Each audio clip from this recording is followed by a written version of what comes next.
என் உயிரின் உடன்பிறப்புகளே போன பதிவில் கடவுள் யார், மனிதர்கள் யார், எதற்காக இந்த பூமிக்கு வந்திருக்கிறார்கள், கடவுள் நம்மை ஏன் இந்த பூமிக்கு அனுப்பி வைத்து இவ்வளவு கடுந்தொல்லையில் மனிதர்களை ஏன் சோதிக்கிறார், நமக்கு கஷ்டங்கள் எதனால் வருகிறது, பாவம் என்றால் என்ன, ஏழைகள் யார், பணக்காரர்கள் யார், நல்லது எது, கெட்டது என்றால் என்ன, நாம் ஏன் கோவிலுக்கு போகிறோம், நாம் போகும் கோவில்களில் கடவுள் இருக்கிறாரா, அவர் எந்த வடிவத்தில் இருக்கிறார், நீங்கள் யாராவது கடவுளை பார்த்ததுண்டா, அவர் உங்களிடம் பேசியது உண்டா. மக்களுக்கு முக்கியமான 3 மதங்கள் உண்டு, 4 கூட இருக்கிறது.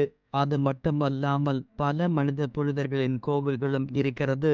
இந்த கோவில்களில் புனிதர்கள் இருக்கிறார்களா என்பதை எல்லாம் ஒரு நிமிடம் சிந்தித்துப் பாருங்கள். இது எல்லாம் உண்மையா, நாம் செய்வது எல்லாம் சரியானதுதானா என்று யோசனை பண்ணிப் பாருங்கள். அன்பானவர்களே, இந்த பூமிக்கு பல ஆயிரம் வருடங்களுக்கு முன்னால் கடவுள் மனிதனை ஆணாகவும் பெண்ணாகவும் அனுப்பி வைத்திருக்கிறார். அவர்கள் மூலமாகத்தான் இவ்வளவு கோடி மனிதர்கள், அவர்களாலேதான் இந்த பூமிக்கு வந்திருக்கிறோம், இன்னும் போகவில்லை. முதல் மனிதனின் இரத்தத்திலிருந்துதான் இவ்வளவு கோடிக்கணக்கான மனிதர்கள். நம் எல்லோருக்கும் முதல் தாய் தந்தை அவர்கள்தான்.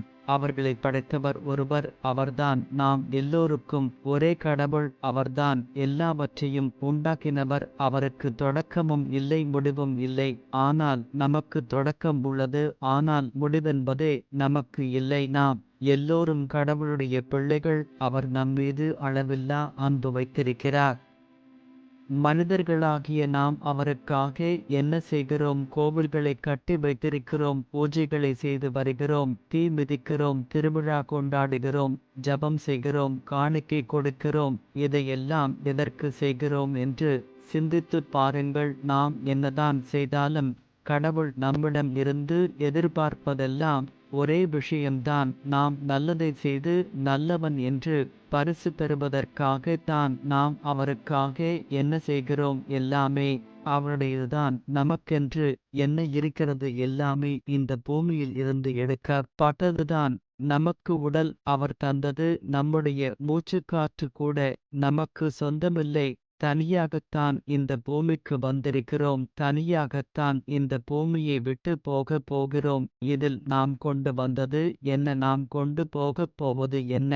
நாம் இந்த பூமியில் இருந்து ஒரு தூசை கூட நம்மால் எடுத்து கொண்டு போக முடியாது. ஏனென்றால் எல்லாமே கடவுளுக்கு சொந்தமானது. ஆனால் இந்த பூமியில் நமக்கு சொந்தமானதும் ஒன்று உண்டு, அதுதான் நம்ம மனது. அதை மட்டும்தான் தேவன் நமக்கு சொந்தமாக நம்மிடமே கொடுத்து விட்டார். அந்த மனதை என் செய்தாலும் அதற்கு நீங்கள்தான் பொறுப்பு. ஏனென்றால் நீங்கள் சிறுவயது தொடங்கி இந்த பூமியை விட்டு போகும் வரையில் இந்த பூமியில் சேர்த்து வைத்ததுதான் அந்த மனம். அந்த மனம் என்னும் கோவில் உங்களுடையது. நீங்கள் அந்த கோவிலுக்குள் அசுத்தத்தை கொண்டு வருவீர்களா, அந்த கோவில் உங்களுடையது. அந்த கோவிலுக்கு நீங்கள்தான் சொந்தக்காரர். அந்த கோவிலை நீங்கள் தூய்மையாக வைத்து கொண்டால் கடவுள் நியாய தீர்ப்பு நாளிலே மகிழ்ச்சியை அடைந்து அவர் படைத்த எல்லாவற்றையும் உங்களுக்கு பரிசாக கொடுத்து விடுவார். நீங்கள் அந்த பரிசை அனுபவிப்பதற்கு கோடி கோடி ஆண்டுகள் ஆனாலும் முழுமையாக அனுபவிக்கவே முடியாது. ஏனென்றால் உங்கள் சந்தோஷத்திற்கு முடிவே கிடையாது. அதுபோலதான் தேவனுக்கும் எல்லையே கிடையாது, அதோட உங்களுக்கும் முடிவே கிடையாது. நாம் வாழும் இந்த பூமி ஒரு சாம்பிள்தான். அதாவது டூப்ளிகேட். மனிதர்களாகிய நம்மை டெஸ்ட் செய்வதற்காகத்தான் இங்கே இந்த பூமியை அந்தரத்தில் சுழல வைத்திருக்கிறார். இந்த பூமி தீமையினால் நிறைந்திருக்கிறது. அன்பு என்ற கடவுளுடைய ஒரு வார்த்தை நாம் எல்லோரையும் இந்த பொல்லாத பூமியிலிருந்து நம்மை காப்பாற்றிவிடும். அதனால எல்லோரிடமும் அன்பு காட்டுங்கள். அன்பு சகலத்தையும் தாங்கும், சகலத்தையும் சகிக்கும், சகலத்தையும் நம்பும். எல்லோரிடமும் அன்பு காட்டுங்கள். எல்லா உயிரினங்களின் மீதும் அன்பு வையுங்கள். இதுவே சொர்க்க பூமிக்கு நாம் செல்லும் வழி. உங்களிடம் 100 ரூபாய் இருந்தால் இல்லாதவனுக்கு ஒரு 10 ரூபாய் கொடுங்கள். சாப்பாடு வாங்கிக் கொடுங்கள், துணி எடுத்து கொடுங்கள். நீங்கள் கொடுத்ததை வாங்கிக் கொண்டவர்கள் உங்களை நீங்கள் நல்லா இருக்க வேண்டுமென்று வாழ்த்தி வணங்குவார்கள். அதை பார்த்து கடவுளும் உங்களைக் குறித்து சந்தோஷப்படுவார். மேலும் மேலும் உங்களுக்கு இந்த பூமியிலேயே செல்வமும் புகழ்ச்சியும் கொடுத்து கொண்டே இருப்பார். களுக்கு மகிழ்ச்சியாக வாழ்க்கை இருக்கும் உங்கள் பிள்ளைகளும் நற்புத்தி பெற்று நல்லவனாக வாழ்வார்கள். நீங்கள் இறுதி நாளில் தேவனுக்கு முன்பாக நிற்கும் போது பாராட்டுதலையும் சுதந்திரம் பெற்று எல்லை இல்லாத இந்த சொர்க்க வாழ்விற்கு போவீர்கள். ஆனால் மக்களாகிய நாம் என்ன செய்கிறோம் என்று நினைத்து பாருங்கள். தேவர்களோ கடவுளோ இல்லாத ஆலயத்துக்கு சென்று காணிக்கைகள் போட்டுக் கொண்டிருக்கிறோம்.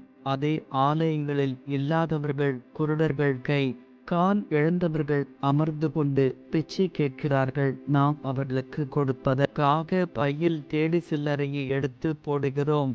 நாம் ₹1 போட்டாலும் அவர்கள் உங்களை வாழ்த்தி கைகளை எடுத்து வணங்குகிறார்கள். அந்த ஆலயத்தில் இல்லாத ஒரு தெய்வத்திற்கு எவ்வளவு பணம் கொண்டு போய் போடுகிறீர்கள்? உங்கள் கண் முன்னே எல்லாவற்றிலும் சிறியவன் ஏழை தூங்க கூட இடமில்லை. அவனுக்கு சில்லறையை தேடிக் கொண்டிருக்கிறீர்கள்.